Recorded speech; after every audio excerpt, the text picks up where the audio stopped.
Donc bonjour à toutes et à tous. Et donc normalement j'ai quelques diapositives et je ne sais pas si vous les voyez à l'écran. Si, nous les voyons très bien. D'accord. Et donc voilà. Donc je vais faire une présentation et puis aussi essayer d'expliquer les évolutions récentes de l'INSERM. Je vais essayer de faire ça en. On a jusqu'à quelle heure, Mireille, au total? On Une heure. a, on a une créneau d'1 heure, oui. Ok. Donc, je, voilà, donc je vous présente présentation de l'INSERM et donc un peu aussi les points les évolutions de l'INSERM, mais aussi les points aussi de collaboration avec les États-Unis et ensuite, en effet, et aussi les nouvelles missions de l'INSERM. Donc l'INSERM, bien sûr, en charge d'adresser les challenges en recherche biomédicale. C'est l'organisme de recherche en santé, identifié comme tel, et c'est notre mission, donc c'est la recherche biomédicale, mais bien sûr avec un lien pour l'amélioration de la santé aussi, disséminer la connaissance pour l'ensemble des scientifiques et du public. Je rappelle que l'INSERM, c'est au total 14 000 personnes, mais avec à peu près 9 000 personnes payées par l'INSERM. Et il y a en effet dans les unités de recherche que dirige l'INSERM un certain nombre de chercheurs non INSERM, et notamment des universitaires ou des hospitalo-universitaires. Et puis, l'INSERM se caractérise par ses unités de recherche qui sont toutes des unités mixtes de recherche, c'est-à-dire qu'elles sont mixtes avec une université au minimum. Parfois, elles sont collabellisées aussi avec le CNRS, le CEA ou l'INRAE, un autre organisme de recherche. Mais par contre, il y a toujours, à part une ou deux exceptions, une co-tutelle avec une université. Donc, il y a 260 unités de recherche dans toute la France. Il y a également qui ont de taille variable, hein, ça représente 1200 équipes de recherche. Il y a 35 centres d'investigation clinique co-dirigés avec les CHU. Et puis, il y a 45, ce qu'on appelle unités de service, qui sont essentiellement des plateformes, beaucoup de plateformes technologiques qui sont au service des unités de recherche. Budget de l'INSERM est de 1 milliard 200 millions à peu près d'euros. L'INSERM est présent aussi à l'international et on va y revenir tout à l'heure. Et l'INSERM a aussi une filiale qui s'appelle INSERM Transfer et pour faciliter la valorisation de la recherche académique avec un portefeuille de plus de 2000 familles de brevets. L'INSERM est aussi très visible à l'international avec une production scientifique par an qui est vraiment qui est très importante, qui dépasse les 13 000 articles originaux. Et c'est l'INSERM en Europe est le premier organisme académique dans le secteur biomédical, le numéro 2 qui soumet aussi dans les secteurs des biotechnologies, et numéro 3 dans le secteur pharmaceutique au niveau de l'Europe, avec, vous voyez sur la droite, le nombre de contrats H2020, les contrats aussi ERC et les grandes Marie Curie. Donc, d'autre part, l'INSERM est aussi, on y reviendra, en charge de discussion avec des organisations de patients.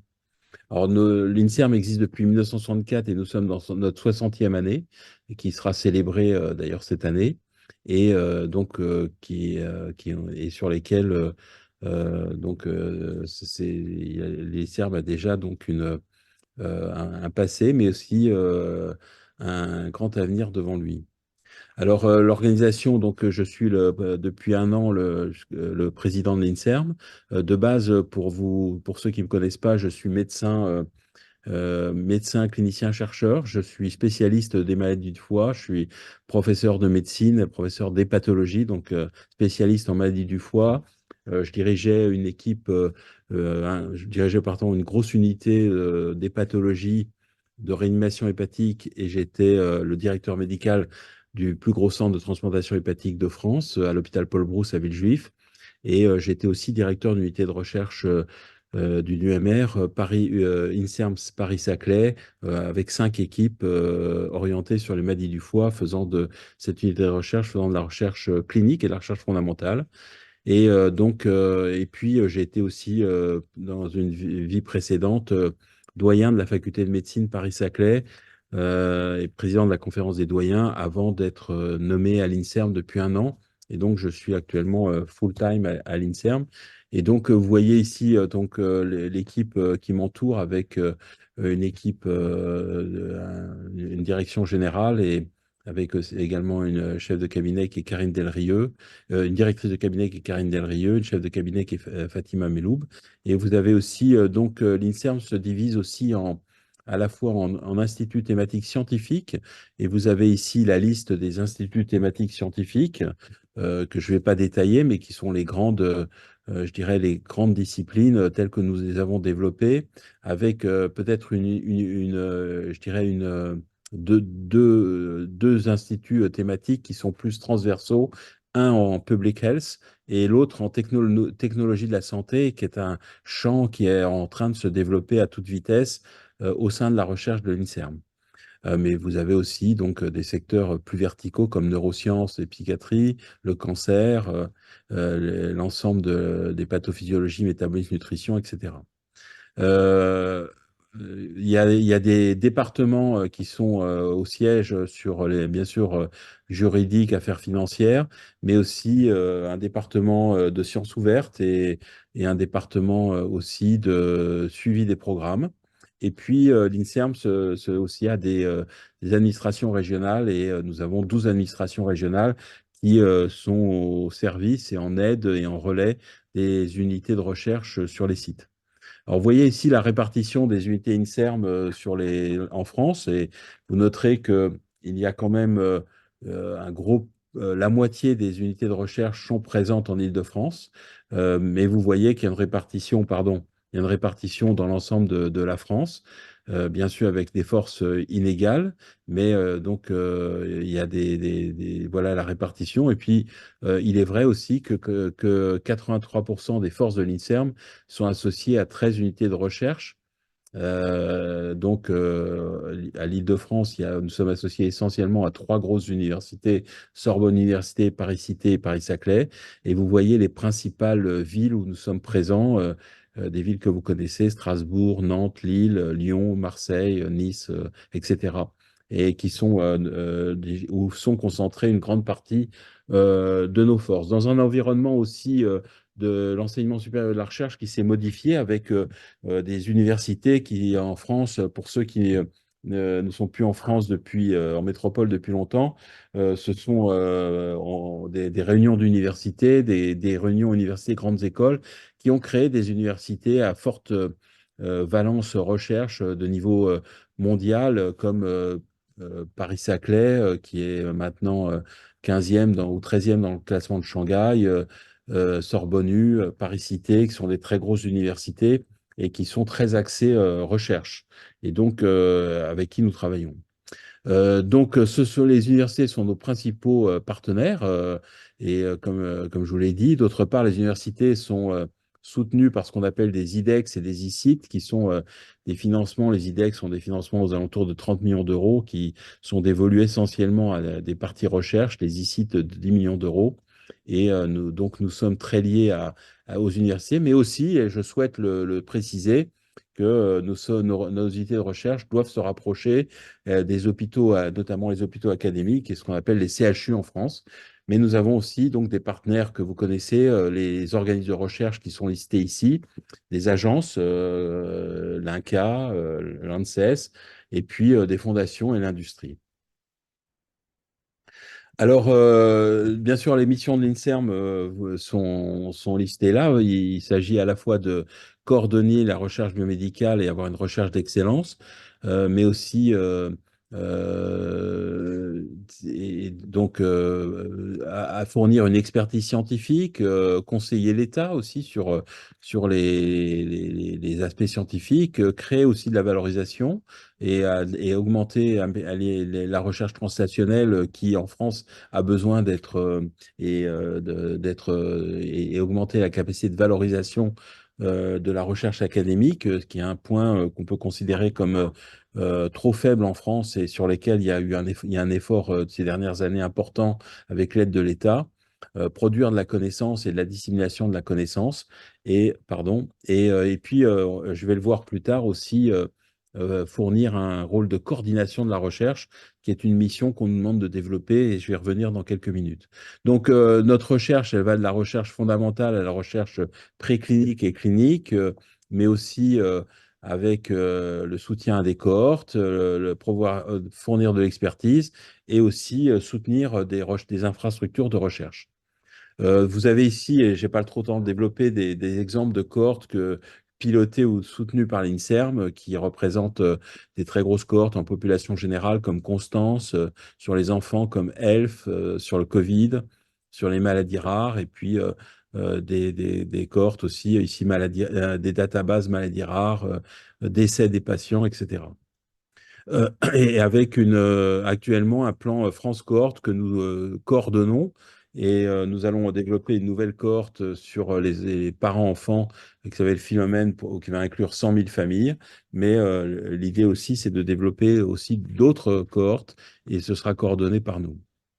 Alors, donc, l'INSERM doit fournir une recherche qui va du basique à la clinique en santé, autour de ces unités de recherche, autour de ces infrastructures de recherche, et puis autour de ces centres de recherche clinique et de ces cohortes.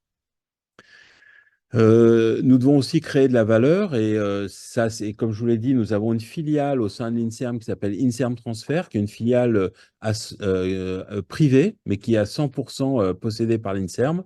Donc, nous sommes l'actionnaire unique, et qui donc existe depuis 20 ans, et ces dernières années a beaucoup progressé en termes de valorisation.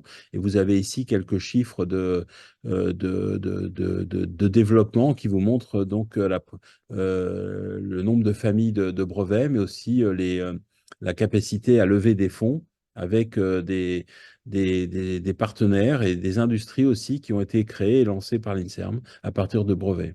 Et donc, l'INSERM se positionne plutôt assez bien en termes dans le secteur justement European Applicant, dans le terme pharmaceutique, biotechnologie, en sachant que nous sommes uniquement sur la santé, avec des partenaires que vous voyez ici, et des spin-offs qui ont été créés à partir de l'INSERM, qui sont listés ici. Alors, je voulais je voulais aussi dire quelques mots sur les changements qui se passent dans l'écosystème français. Premièrement, comme je vous l'ai dit, l'écosystème français s'est modifié avec un renforcement significatif des universités, avec pas toutes les universités, mais certaines universités qui sont devenues des très grosses universités de recherche intensive, hein, qu'on appelle universités de recherche intensive, et donc avec qui nous travaillons. Et puis, dans le discours du président de la République, il y a du 7 décembre, si vous avez eu l'occasion de l'écouter pour certains, eh bien, ou si vous avez eu l'occasion de le relire, il est demandé aux organismes de recherche, et notamment à l'INSERM, pour l'INSERM, en plus de son rôle d'opérateur de recherche, de créer une agence de programme et de coordination, programme de recherche en santé. Donc, cette agence est confiée à l'INSERM, mais bien sûr, l'INSERM jouera ici un rôle de coordonnateur, et incluant l'ensemble des partenaires que sont les universités, les autres organismes de recherche, et aussi les CHU, les centres de lutte contre le cancer, donc le secteur du soin, et puis différents acteurs, et avec l'idée donc de piloter, coordonner des programmes de recherche de niveau national en santé.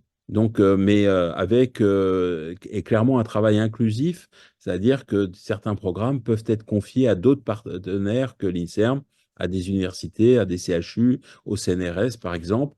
Et donc, mais nous aurons ici un rôle de coordonnateur, et nous aurons donc à gérer, et c'est le travail actuellement que je fais, nos deux missions, nos deux grandes missions qui sont confiées, à la fois opérateurs de recherche, donc, et gestion, stratégie autour de nos unités de recherche en commun avec la stratégie des universités sur les sites, et aussi un rôle de coordination et de mise en place de programmes de recherche de niveau national. Et je vais vous donner quelques exemples. Alors, on n'arrive pas dans un terrain inconnu total, puisque depuis 2 ans, l'État a mis en place ce qu'on appelle des PEPR, qui sont des programmes et équipements prioritaires de recherche, c'est ça que ça veut dire. Et ces programmes sont des programmes nationaux. Ces programmes sont issus de... il y a eu 2 évolutions en France ces dernières années pour relancer la recherche. D'une part, une loi de programmation de la recherche qu'on appelle LPR, loi de programmation de la recherche, qui premièrement, permet de revaloriser les salaires des chercheurs, offre des primes aussi beaucoup plus conséquentes aux chercheurs, redonne de l'attractivité aux carrières en augmentant la possibilité de promotion de chargé de recherche à directeur de recherche, et aussi refinançant en partie la recherche, favorisant l'accès aux projets de l'Agence nationale de la recherche. Les taux de succès à l'Agence nationale de recherche en France étaient tombés à moins de 10%, ce qui épuisait les chercheurs dans leur demande de grant, et c'est remonté donc suite à la LPR à 24%, ce qui est une énorme différence, et avec des budgets aussi par projet qui sont plus élevés et qui permettent d'aller au bout de ces programmes. D'autre part, l'autre aspect, et puis aussi les créations de postes, et j'y reviendrai, qu'on appelle notamment les chaires professeurs juniors, qui sont au sein de la loi de programmation de la recherche. L'autre aspect aussi qui a été novateur et dans soutien à la politique de recherche a été la mise en place de France 2030. Donc ça, en supplément de la LPR, France 2030, dans lequel il y a un certain nombre d'outils et d'objets dans lesquels nous sommes impliqués. Parmi ces outils, il y a les programmes de recherche que vous voyez ici, mais je ne sais plus si c'est dans le diapo, mais il y a aussi la labellisation d'instituts hospitalo-universitaires qu'on appelle les IHU, la labellisation il y en a 12 qui ont été labellisés, la labellisation de 5 bioclusters. Les bioclusters sont donc des organismes enfin sortes d'instituts publics-privés qui visent à favoriser la valorisation de la recherche académique, et donc qui sont en fait des super incubateurs pour la valorisation. Bon, il y a d'autres soutiens dans ce France 2030, notamment pour les soutiens aux cohortes, soutien aux biobanques. Et donc, c'est quand même de l'argent qui est en train d'être investi dans le monde de la santé, de la recherche en santé. Et je n'ai pas le temps de lister tout, mais il y a aussi donc ces fameux PEPR. Et donc, ces PEPR ne sont pas seulement en santé, mais il y a un volet santé qui est important. Et ça fait partie. Et donc, il y a des PEPR qui sont ce qu'on appelle stratégie nationale, où l'État nous demande de monter un programme sur tel sujet, mais aussi ceux qu'on a proposés à l'État. Et vous voyez ici les PEPR qui ont démarré ou qui vont démarrer. Ceux qui ont démarré, c'est un PEPR de 80 millions d'euros sur la psychiatrie de précision sur 5 ans. Un autre piloté aussi par l'ANRS, l'Agence nationale de recherche sur le sida et les maladies infectieuses émergentes, qui est donc sur les maladies infectieuses émergentes, qui est doté de 80 millions d'euros. Un sur biothérapie, bioproduction, co-coordonné avec le CEA, pardon. Un autre sur, pardon, un autre sur, pardon, un autre sur Food System and Health avec l'INRAE de 60 millions d'euros, un autre sur la santé numérique avec l'INRIA de 60 millions d'euros, un autre sur la santé des femmes, notamment avec 2 axes, infertilité, endométriose, que nous pilotons seuls, de 30 millions d'euros, et puis 2 PEPR qui vont arriver sur Cell ID, sur l'identité cellulaire avec le CNRS, et de 50 millions d'euros, et un autre sur les organes et les organoïdes on-chip avec le CNRS et le CEA de 50 millions d'euros. Ces 2 derniers viennent d'être labellisés et sont en train d'être lancés. Donc, certains de ces PEPR ont déjà démarré, et donc notre rôle, et donc dans la future agence de programme, nous aurons à piloter ces PEPR qui vont être inclus dans l'agence de programme, mais aussi à proposer à l'État de nouveaux programmes. Et par exemple, il y a des programmes de type France Vaccin qui vont être mis en place, mais d'autres programmes de recherche de niveau national avec je dirais, la philosophie de ces programmes, c'est d'avoir une partie en projet ciblé, une partie au moins 50% en projet ciblé, et donc avec, je dirais, mise en place de consortia scientifiques, de chercheurs, et pas plus de 50% en appel d'offres ouverts. Donc, c'est aussi avec la volonté de développer plus de top-down en termes et d'être plus stratégique en recherche. Enfin, dernier point, et c'est assez récent, l'État nous confie un programme de 30 millions d'euros à l'INSERM de ce qu'on appelle recherche à risque, sur lesquels donc on doit se positionner pour mettre en place des programmes de recherche d'amont, de recherche de rupture, et qui vont être engagés donc dès 2024. Nous avons aussi un rôle de dissémination de la connaissance, et vous voyez ici quelques exemples de production de l'INSERM. Un travail aussi en partenariat avec les organisations de patients et avec un département ce qu'on appelle la recherche participative. Et puis, un rôle aussi de communication au public via les réseaux sociaux et différents modes d'action, qui est extrêmement important parce qu'il est important aussi que le public adhère et croit aussi dans la science, croit aussi dans la recherche, et ce qui n'est pas évident, hein. Donc, on a d'ailleurs, et on a aussi un système, on a mis en place une chaîne qui s'appelle Canal Detox pour lutter contre les fake news. Et vous voyez ici qu'on a fait, lors du Covid, un livre qui s'appelle Fake News Santé, justement, avec une équipe d'experts qui nous aide à répondre et à répondre efficacement et rapidement à des personnes qui délivrent des fausses nouvelles, des fake news. Notre présence à l'international, elle est listée ici, mais nous sommes en train de la restructurer avec l'aide du département de Elie Hadjizopoulou qui nous écoute et qui est ici aujourd'hui. Et nous avons ici plusieurs instruments de coopération internationale que vous voyez ici. Le programme First Step, qui donc est un programme débutant où c'est 10 000 euros par an pour permettre des échanges entre chercheurs. Le programme International Research Project, ou IRP, où c'est pour renforcer les partnerships et sur 75 000 euros sur 5 ans. Les Key International Partnership que vous voyez ici.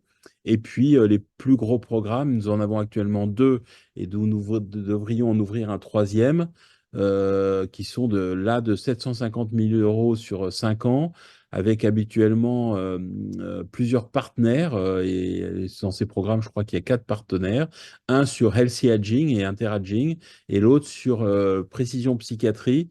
Le Healthy Aging est déjà en route depuis, avec 4 partenaires internationaux, et Précision Psychiatrie va démarrer cette année. Il y a aussi des positions qui peuvent être intéressantes pour des talents internationaux. Le programme ATIP Avenir que nous développons avec le CNRS offre 10 chaires ATIP Avenir INSERM par an, plus 10 chaires CNRS par an. Les chaires d'excellence les chaires d'excellence sont actuellement un programme de France Santé 2030 permettant d'obtenir, avec un soutien France Santé 2030 permettant d'obtenir des financements de 2 à 3 millions d'euros. Les chaires professeurs juniors sont intégrées à la loi de programmation de la recherche, et nous en avons entre 10 et 12 par an, et donc que nous positionnons. On pourrait y rediscuter, mais chaires professeurs juniors, c'est pour attirer des personnes qui sont du niveau entre chercheurs, chargés de recherche et directeurs de recherche. Et c'est des positions de 3 à 5 ans avec un welcome package minimal de 200 kg et avec derrière la possibilité au bout de 3 à 5 ans d'être recruté comme directeur de recherche. Et puis des positions aussi que vous connaissez dans les concours de chargés de recherche qui sont des positions donc définitives, et il y a 65 places au niveau national par an. Et puis il y a quelques places aussi pour des directeurs de recherche il y en a 4 par an pour des directeurs de recherche qui viennent de l'extérieur et qui viennent directement sur une position de directeur de recherche sans être chargé de recherche.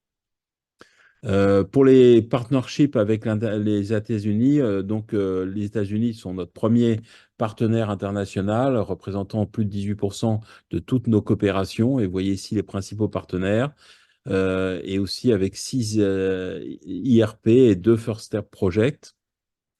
Et les, euh, l'INSERM est très présent dans les projets dans le monde de la santé, et aussi est deuxième en France dans le nombre de lauréats ERC, donc European Research Council Grant, en sachant que nous, on est uniquement sur la santé. On a un agrément entre les États-Unis, l'Europe et le NIH qui permet aux entités US d'être éligibles pour Horizon Funding pour la santé. On a 15 projets qui impliquent l'INSERM en 2021-22. Et parmi nos principaux partenaires de l'INSERM, il y a l'Université de Californie, d'Arizona, Stanford, Columbia, Rockefeller University et Yale. Et donc, vous voyez aussi la possibilité de différents outils pour recevoir des chercheurs US en France. Voilà, donc je vais m'arrêter là pour ouvrir la discussion avec vous et vous laisser donc les possibilités de me poser des questions et j'essaierai de répondre. Merci beaucoup, professeur Samuel. En attendant les premières questions, est-ce que vous pourriez, qu'est-ce que vous donneriez comme conseil pour justement les personnes qui sont actuellement aux États-Unis dans un séjour postdoctoral, se positionner, par exemple, sur des postes de professeur junior? Comment l'INSERM travaille en partenariat avec les universités? Quelles sont les démarches que vous conseilleriez pour un chercheur ici aux États-Unis qui serait intéressé par ce type de poste? Est-ce que vous avez des appels à candidature ou est-ce que c'est davantage voilà, au fil de l'eau? Voilà. Si vous Alors, il y pouvez a, élaborer un peu la mise en place de ce programme. Merci. alors ce programme, c'est une campagne pour l'instant renouvelée de façon annuelle. Euh, il y a l'INSERM a à sa disposition pour l'instant 10 chaires par an qui peut positionner ces chaires sont en effet des contrats de 3 à 5 ans, niveau intermédiaire entre CR et DR, avec un welcome package de 200 kg € et la possibilité ensuite d'être recruté comme directeur de recherche au bout de 3 à 5 ans selon le contrat. Il y a des chaires qui sont INSERM, mais c'est des postes de directeur de recherche. Il y a des chaires CNRS aussi. Le CNRS a lui une trentaine, le CNRS est plus gros que l'INSERM, mais plus vaste et pas seulement sur la santé, a une trentaine de chaires. Et puis, il y a les chaires qui sont mises en place par les universités. Et les universités, alors la différence pour les universités, c'est que derrière la chaire professeur junior, le candidat dans une chaire professeur junior universitaire ne devient pas directeur de recherche, mais devient professeur d'université de classe 2. Donc, c'est l'université qui devient l'employeur et pas le.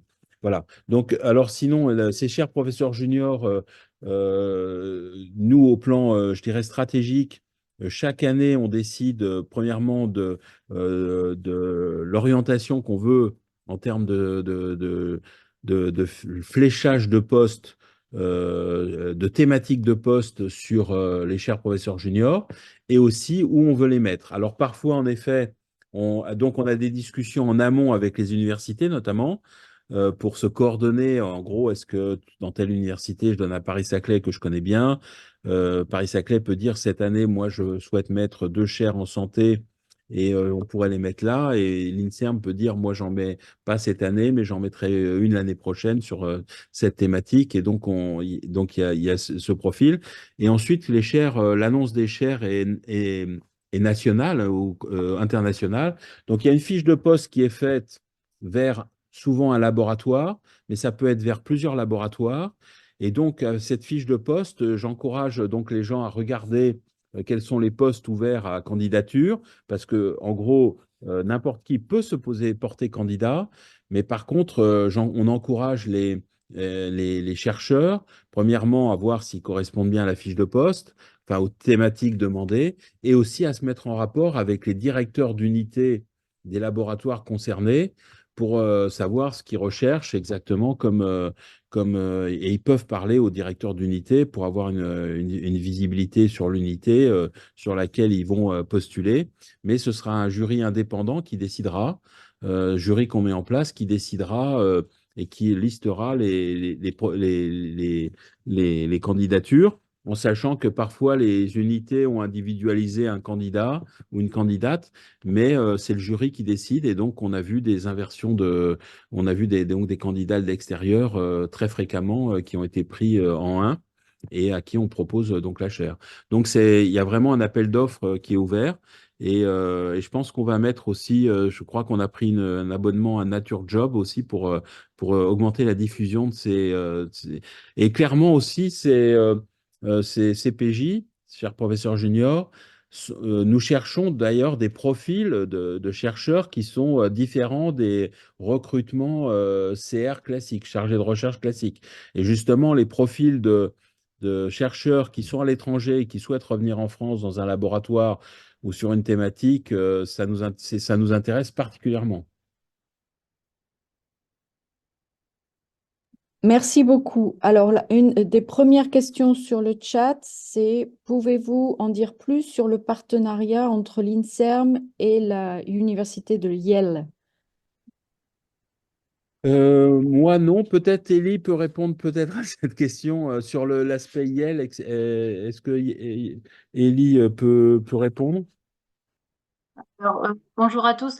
Nous n'avons pas de partenariat structuré, c'est-à-dire il n'y a pas de convention spécifique INSERM Université de Yale. Là, quand nous avons cité les coopérations, c'est ce qui ressort quand nous demandons à nos unités avec quelles universités, quelles équipes elles collaborent, c'est-à-dire elles ont des projets avec les États-Unis. Donc, voilà les précisions que je peux apporter. Par contre, on a en effet des accords plus précis avec certaines universités, notamment la, la Maimar School of Public Health de Columbia, où on a trois projets en commun avec l'INSERM, avec l'unité de Pittsburgh et aussi avec le Eye Vision Center de Pittsburgh. On a aussi un accord cadre qui a été signé avec le NIH et très récemment avec le NI3A du NIH, donc addiction. Et puis, on a un accord aussi avec la Rockefeller University, avec aussi une unité de recherche avec des chercheurs INSERM qui sont présents dans la Rockefeller University. Donc, et puis, on a des projets aussi de développement dont je parlerai plus tard. Merci beaucoup. Autre question qui apparaît, quel est l'engagement de l'INSERM pour atteindre une parité au niveau des postes, que ce soit des postes de professeurs juniors, de chaires ou des postes de gouvernance et de direction d'unité? On a une vision proactive là-dessus et actuellement, il y a quand même, en termes de recrutement de chercheurs, en termes de promotion de DR, il y a, enfin, promotion de chercheurs, je crois que c'est 50-50 maintenant en termes de recrutement. En termes de promotion DR, il y avait encore un déséquilibre en faveur des hommes par rapport aux femmes.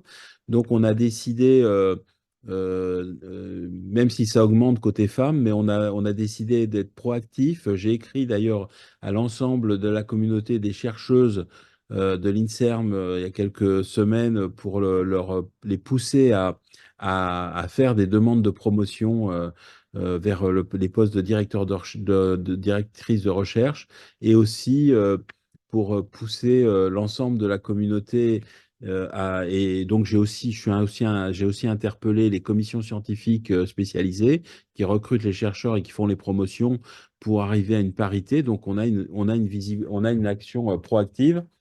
Là où c'est encore plus faible, c'est sur les directions d'unité. Bon, d'abord, on va donner une valorisation au poste de directeur ou directrice adjoint pour les adjoints d'unité, mais aussi on cherche à pousser de façon proactive des chercheuses à se lancer et à les accompagner pour diriger les unités. Donc, il y a une vraie volonté de l'INSERM de rééquilibrer cela. Il y a eu un gros chemin, partie du chemin qui a été fait, pas complètement, notamment sur les DU, mais ça avait été commencé avant que j'arrive et c'est poursuivi sous mon mandat.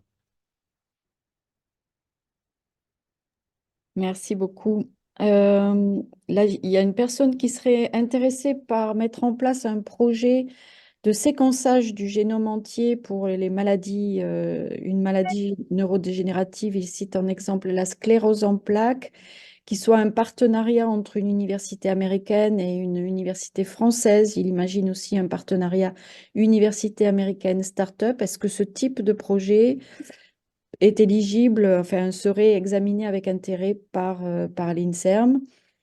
Euh, voilà. Ben, Et en en te- gros, les ben, démarches les- effectuées. les- le département que dirige Ellie est là aussi pour aider à structurer les projets, leur donner.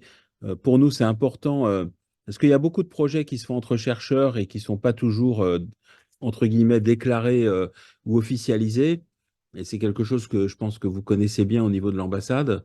Et il est important pour nous qu'il y ait de plus en plus de cadre global, ou soit un cadre global avec un MOU entre une université, des acteurs des laboratoires de recherche et l'INSERM, mais aussi dans certains cas, si le projet est convaincant, d'aller plus loin.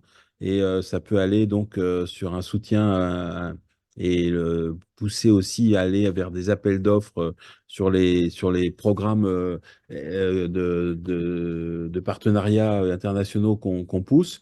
Et puis, si ça devient vraiment très conséquent, s'il y a des partnerships très très forts, on est en train pas de réfléchir, mais en train de mettre en place et de réinstaller ce qu'on peut appeler des joint labs, des international joint labs. Et c'est un dossier sur lequel on travaille pour donner en gros une structuration de plus en plus forte à la visibilité de l'INSERM à l'international. Et en gros, et puis pour les États-Unis, on va, dès 2024, rouvrir le bureau INSERM de Washington. Et donc, vous aurez de la compagnie, si je puis, scientifique, si je puis dire, puisque je souhaite rouvrir le bureau de l'INSERM avec une présence INSERM au niveau des États-Unis physique. Donc voilà. Pour aider justement à monter des projets et à renforcer des partnerships entre chercheurs et à faire rentrer aussi dans un cadre où ils peuvent être d'une part labellisés et aussi soutenus financièrement, au moins en partie. Voilà. Je ne sais pas si Ellie veut rajouter un point là-dessus, mais Non, non, on peut regarder à partir du moment où il y a un partenaire français, on peut regarder ce qu'il y a comme opportunité. alors, il y a un point sur lequel on est en train de travailler, je ne l'ai pas dit, mais dans les PEPR, on est en train de travailler sur la possibilité d'avoir un volet international de chaque programme pour justement pouvoir financer des partnerships internationales. Donc, on est en train de discuter avec les autorités pour avoir une ligne internationale au sein de ces PEPR. Très intéressant. Autre question qui apparaît sur le chat, est-ce que vous envisagez des statuts hybrides entre États-Unis et France pour, par exemple, des professeurs qui auraient, alors là, on parle de double nationalité, mais je ne pense pas que la nationalité soit réellement une issue au niveau de l'INSERM, mais avec à la fois une position au sein d'une université américaine, par exemple, et une position en France. Est-ce que c'est un mécanisme que vous envisagez ou pas du tout? Alors, il y a des médecins qui ont des doubles positions, ça existe déjà, hein, qui sont professeurs aux États-Unis et qui DR en France, donc ça existe déjà, mais par contre, je ne sais pas si on a mis en place une structuration particulière pour favoriser cela je ne sais pas si Ellie a la réponse à ça, mais c'est une bonne question sur laquelle on peut se pencher en tout cas. Exactement. On sait faire, mais il n'y a pas de cadre général. Donc, on regarde au cas par cas. Oui, la question, merci Elie. La question suivante est un peu reliée puisqu'il s'agissait de connaître des projets d'unité mixte internationale à l'avenir. Donc j'imagine que c'est quelque chose qui va se développer notamment avec la présence d'un représentant de l'INSERM à nouveau aux États-Unis et donc du coup de la possibilité de poste en co-tutelle entre université et INSERM. Donc je comprends que ça fait partie des choses auxquelles vous réfléchissez actuellement. Il y a un intérêt pour connaître les unités qui sont concernées donc c'est la personne qui était intéressée par les collaborations avec Yale. Donc il y a un intérêt pour en savoir un peu plus. Est-ce qu'il est Et possible, en nous tout aussi, on a un intérêt à en savoir plus aussi, cas, c'est ça. justement, c'est-à-dire si, Justement, c'est quelqu'un qui est basé à Yale, donc il faut donc, qu'elle... s'il y a un projet, c'est bien à ce moment-là nous en parle et à ce moment-là qu'on voit comment on peut favoriser et aider au montage d'un projet. Et donc, il y a deux chercheurs justement à Yale qui se manifestent, qui ont des projets collaboratifs avec l'Institut du cerveau. Et c'est des projets en collaboration avec le département de cardiologie et de neurologie à Yale. Donc, j'imagine que vous pouvez prendre contact directement avec la direction d'Eli Chatsopoulou en tout cas, on sera heureux de nous de vous mettre en rapport. Et Eli, si tu vois le message, tu peux peut-être donner tes coordonnées sur le chat. Il y a une autre question qui concerne, est-ce qu'il est possible de candidater en parallèle à une chaire professeur junior et à un poste de chargé de recherche la même année? Ou est-ce qu'il y a des... Ça, c'est fait. Oui, c'est pas exclusif. Oui, c'est possible. Donc, oui, rien ne l'empêche en fait dans les textes. Voilà. Après, Ah, on a à merci. choisir, et le chercheur a à choisir ce qu'il va prendre. Mais on s'est trouvé dans cette situation cette année avec et on a même eu Atip Avenir et cher professeur junior en même temps. Donc, c'est souvent des candidats aussi qui sont bons, hein, c'est-à-dire qu'ils sont puisque s'ils passent à deux concours différents, là, par contre, il y a un moment donné où il faut qu'on décide, et où le chercheur et la chercheuse décide avec nous qu'est-ce qu'il prend comme poste. Est-ce qu'il prend le poste de chargé de recherche, par exemple, ou est-ce qu'il prend le poste de CPJ parce qu'il va être DR derrière? C'est une réflexion qu'il faut avoir. En sachant que le Welcome Package, j'ai bien dit, est minimum est de 200 kg euros. C'est l'ANR qui le fournit, mais les textes permettent, et nous aussi, les tutelles peuvent décider avec le chercheur de complémenter, de compléter pardon, ce Welcome Package selon les demandes du chercheur, selon l'intérêt du projet. Enfin voilà, il y a on essaye d'introduire aussi de la souplesse dans le système et donc ça fait partie donc des choses. Et il y a une vraie volonté, en tout cas, d'attirer de nouveaux profils. Et concernant les CR, je viens d'avoir une discussion avec les commissions scientifiques spécialisées, et ça, c'est ma vision personnelle.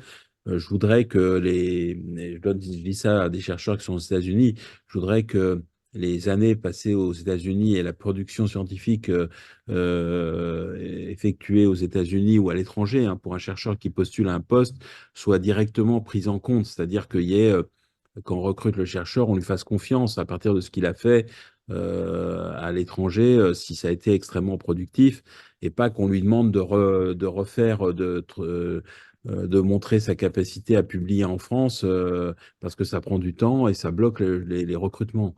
Un chercheur à qui on demande, qui vient des États-Unis, à qui on demande d'intégrer un nouveau laboratoire sans statut et d'attendre qu'il publie avant de le recruter, ça prend 3 4 ans de plus. Et donc, moi, je souhaite qu'on fasse confiance aux chercheurs qui ont été capables de mener des projets à haut niveau. Et donc, ça fait partie des discussions que je vais avoir aussi avec les commissions spécialisées INSERM de recrutement.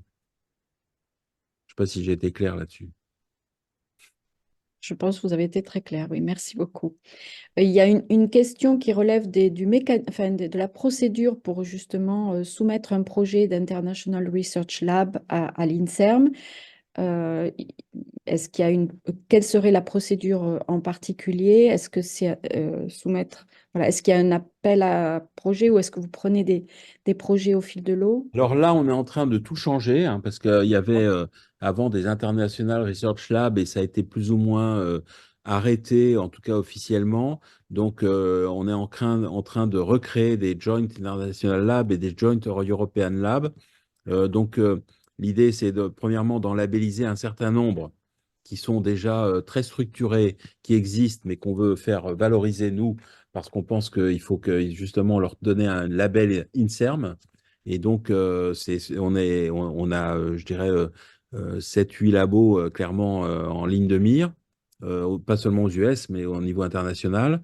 Et puis, d'autres qui vont apparaître. Et puis, pour les nouveaux, enfin, ceux et un appel à candidature. Donc là, c'est pas encore complètement finalisé, mais peut-être Elie peut donner un avant-goût de ce qu'on en envisage, mais on n'a pas encore complètement finalisé les choses. Mais tout ça pour dire quand même que ma politique et ma vision, c'est justement de restructurer, je dirais, la recherche internationale et bien sûr de nous donner un label de ce type, Joint Lab par exemple, ou Joint International Lab, que s'il y a vraiment une vraie collaboration efficace, des échanges entre les deux parties dans les deux sens, pas seulement dans un sens. Et c'est comme ça que je vois les choses. Et donc, avec aussi des appels d'offres communs, des projets communs. Donc, c'est aussi ça que je souhaite renforcer. Maintenant, la procédure, je pense pas qu'elle soit encore complètement stabilisée, puisque c'est en train d'être complètement réécrit. Mais peut-être Elie peut nous dire quelques mots là-dessus. Alors, oui, je dirais pour quelqu'un qui a une collaboration, première étape serait probablement de passer par l'appel International Research Projects, où il y a un appel annuel. Après, les Joint Labs, le nouvel outil, c'est sur des collaborations vraiment solides, historiques, j'ai envie de dire, où la différence est qu'il y a un engagement confirmé de la part également de l'institution partenaire, étrangère. Mais on peut regarder, donc ça se regarde au cas par cas, c'est sur avis d'opportunité. Et on peut, si vous avez quelque chose à nous soumettre, un projet, n'hésitez pas à prendre contact avec nous. Après, ça se instruit avec l'institut thématique concerné côté INSERM et la direction générale, évidemment. Mais du coup, au fil de l'eau. Merci beaucoup pour ces précisions. Autre question pour vous, professeur Samuel. Quel est l'avenir des médecins-chercheurs au sein des unités INSERM en France? Compte tenu de l'exigence du niveau de la recherche aujourd'hui, est-il toujours possible en 2024 d'effectuer des missions de soins, d'enseignement et de recherche tout en étant compétitif au niveau international? Quelles sont les perspectives au sein de l'INSERM pour les médecins-chercheurs ayant une forte valence recherche? Alors, il est vrai il y a plusieurs phénomènes. Premièrement, il y a beaucoup moins de médecins que par le passé qui font une carrière à l'INSERM, hein, pour différentes raisons. Il y a des raisons salariales aussi, et donc des raisons d'attractivité des carrières. Et peut-être aussi, il y a eu des déconnexions aussi entre le monde de la médecine et certaines unités, et aussi au niveau de la stratégie de l'INSERM, et des choses que je souhaite changer. Premièrement, je milite actuellement pour que d'abord les médecins hospitalo-universitaires et donc les médecins HU, moi je suis un médecin HU de base, hein, ce qu'on appelle un PUPH, la partie U soit vraiment respectée. Ce n'est plus le cas en France, avec en effet une partie U dans très souvent, pas partout, mais qui est quand même très souvent phagocytée par le soin et le management, ce qui fait que, comme vous le dites, on ne peut pas être chercheur de niveau international si on fait uniquement de la recherche en fin de journée ou le soir ou le week-end. Donc ça, c'est clairement. Donc il y a ça, et il y a aussi la réflexion sur d'avoir et de développer des programmes de type clinical scientist où les anciens contrats d'interface que peut-être que vous avez connus, mais sur des modèles où donc il y a un financement, par exemple à 50% du temps du médecin pour la recherche. Et donc, ce temps recherche est complètement individualisé et protégé. Mais ça fait partie des objectifs que j'ai d'arriver à améliorer cela. Et donc, d'arriver à justement à redonner du temps recherche aux médecins. Donc, via d'une part un vrai respect du temps eu des hôpitaux universitaires, et deuxièmement aussi avec le développement de programmes clinical scientists, médecins-chercheurs, où une partie du temps du clinicien est dévouée et dévolue à la recherche, et l'hôpital est financé en complément pour cela, pour que parce qu'en effet, la recherche ne peut pas se faire de façon, comment dire, euh, la recherche pour être compétitive, on doit s'y consacrer, avoir du temps pour cela et du temps protégé pour cela. Merci beaucoup, Monsieur Samuel. Alors, des nouvelles questions qui arrivent. Est-ce qu'un chercheur étranger peut poser sa candidature pour des chaires professeurs juniors? Ça, je pense que Oui, oui. c'est mieux si on parle français, mais ce n'est pas une obligation, hein. Dans les laboratoires, c'est moins problématique qu'en clinique, mais la réponse est oui.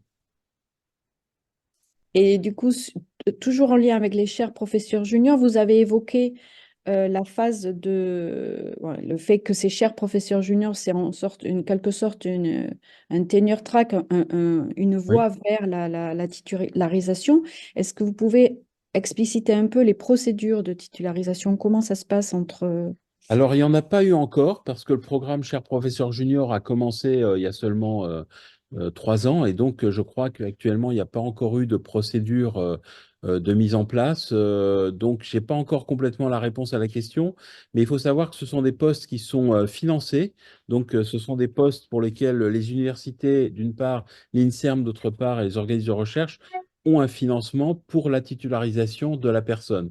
Donc, ce qui va rentrer en ligne de compte, c'est essentiel. C'est pas tellement la question financière, mais c'est la question de la production scientifique du chercheur et de son intégration dans son écosystème. Et donc, en gros, si le chercheur a été productif, efficace, a rempli les objectifs qui ont été fixés au début, il sera titularisé.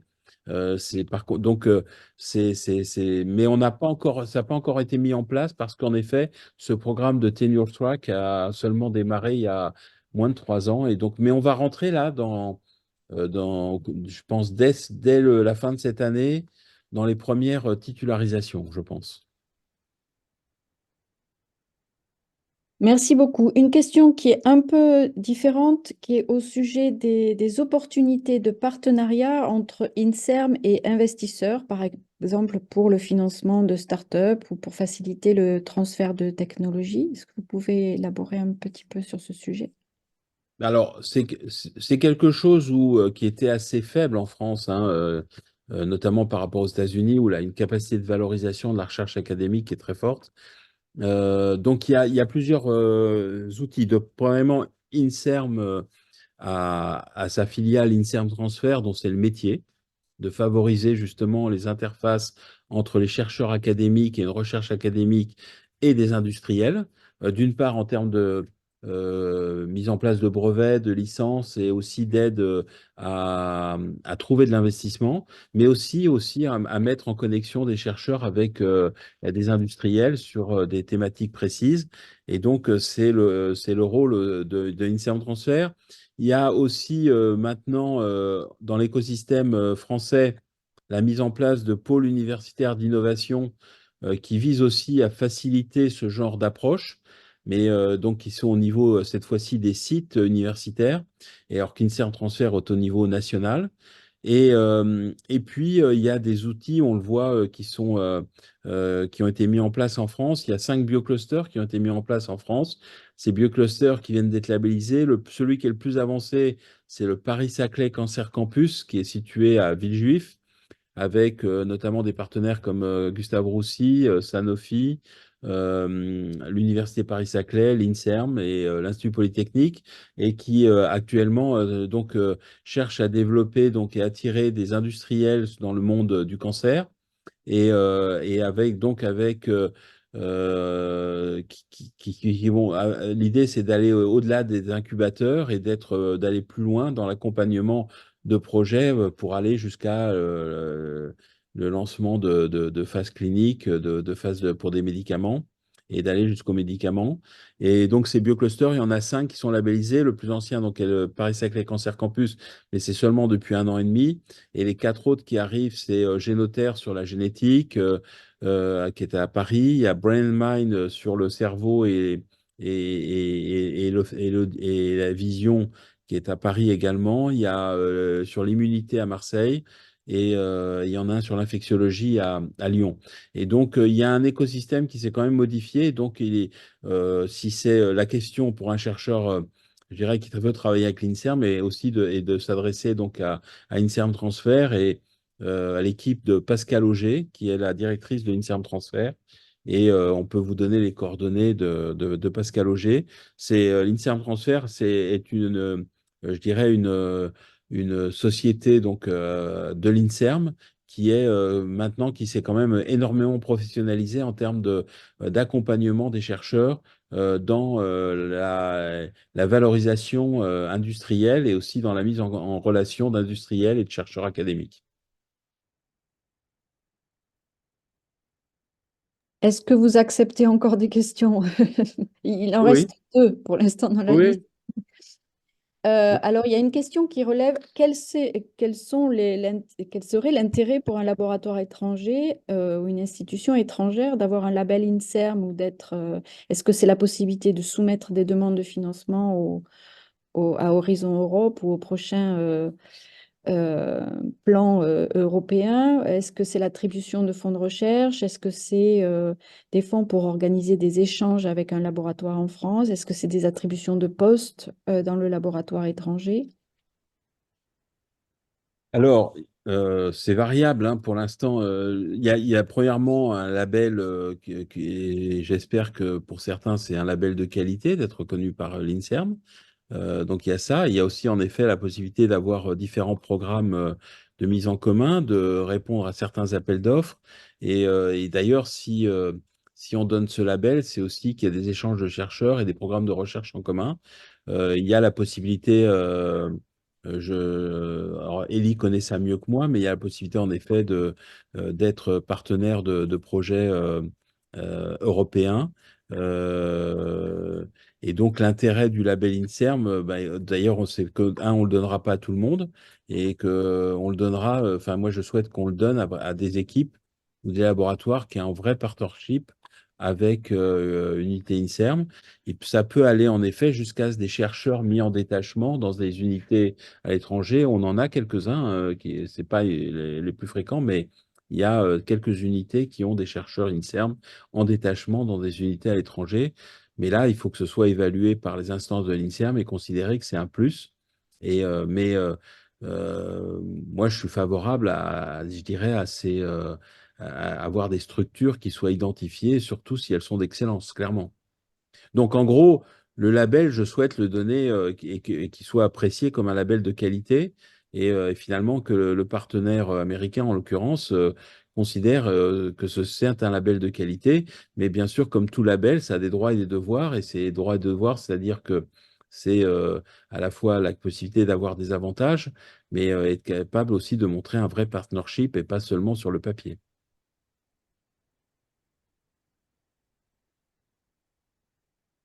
Et la dernière question de cette séquence, est-ce que vous savez qu'il y a un certain nombre de chercheurs postdoctorants ici, enfin aux États-Unis, du coup, qui après quelques années, et souvent plutôt 4 ou 5 années aux États-Unis, envisagent de revenir en France sur un poste de chargé de recherche notamment, mais qui ont perdu quelque part le lien ou qui pensent voilà, qui ont perdu les connexions avec la France.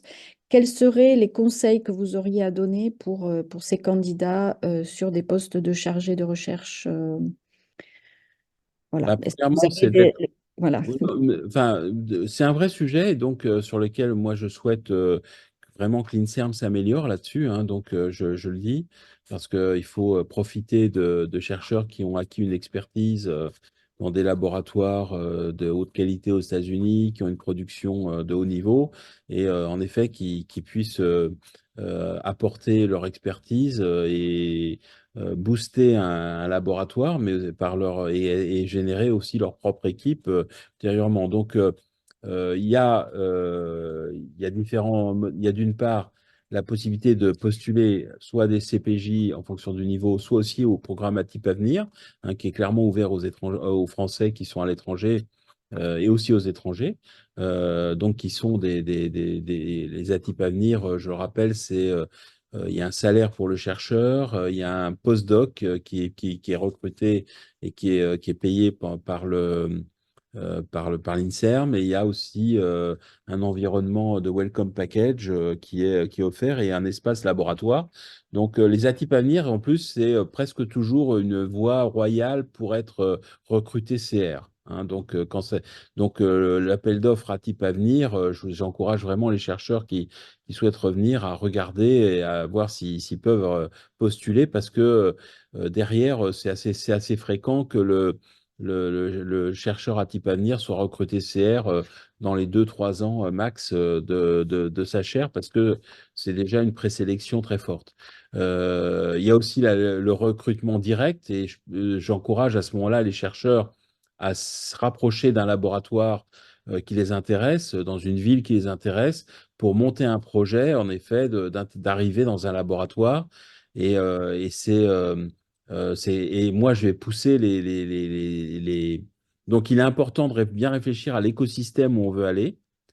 Pas seulement, je dirais, le cadre de vie, mais aussi parce que on peut dire, j'ai envie d'être au bord de la mer, mais pour l'INSERM, nous, on va pas regarder seulement ça, on va regarder aussi l'écosystème scientifique et stratégie scientifique autour. Donc, ça peut être, un chercheur peut se rapprocher d'une part du directeur d'unité, en disant, voilà, j'ai envie de revenir en France et je voudrais développer ce projet au sein de votre laboratoire qui fait ci, qui fait ça. Est-ce que ça vous paraît? Et donc, je pense que s'il y a une identification d'un laboratoire avec un projet cohérent pour le laboratoire, et surtout qui est, euh, comment dire, un accélérateur pour le laboratoire et une valeur ajoutée, voilà, une valeur ajoutée pour le laboratoire, moi, j'encouragerais à ce moment-là les commissions à regarder avec très grande bienveillance ces candidatures directes. Voilà. Et c'est ce que je souhaite d'ailleurs vraiment, c'est-à-dire moi j'étais en commission spécialisée quand j'étais un peu plus jeune, et il y a une quinzaine d'années, et en effet je trouvais que on demandait souvent à des chercheurs aux États-Unis de revenir sur des CDD et d'attendre avant de les tutélariser, qu'ils aient fait leurs preuves dans le laboratoire d'accueil. Et je trouve que là on a une perte de temps et d'énergie. Et moi, je souhaiterais donc que ce soit donc un environnement direct. Et derrière, le directeur d'unité peut aussi, bien sûr, discuter avec les responsables d'instituts thématiques sur la pertinence de la venue de tel chercheur des États-Unis avec tel projet. Et c'est des choses qu'on peut travailler en amont. Voilà.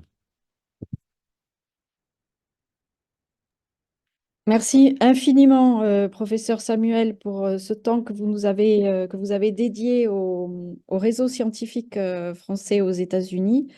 Merci à tous les participants.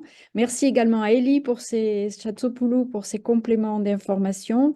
Nous ne manquerons pas d'envoyer, suite à ce webinaire, les coordonnées à la fois de Elie Chatsopoulou et de Pascal Auger, directrice d'INSERM Transfert. Et n'hésitez pas à revenir vers nous si vous avez des questions complémentaires que nous transmettrons également à l'INSERM. Merci encore. Bonne fin de journée à tous et à très bientôt. À bientôt. Merci beaucoup à vous. Et Merci. Au revoir. au revoir.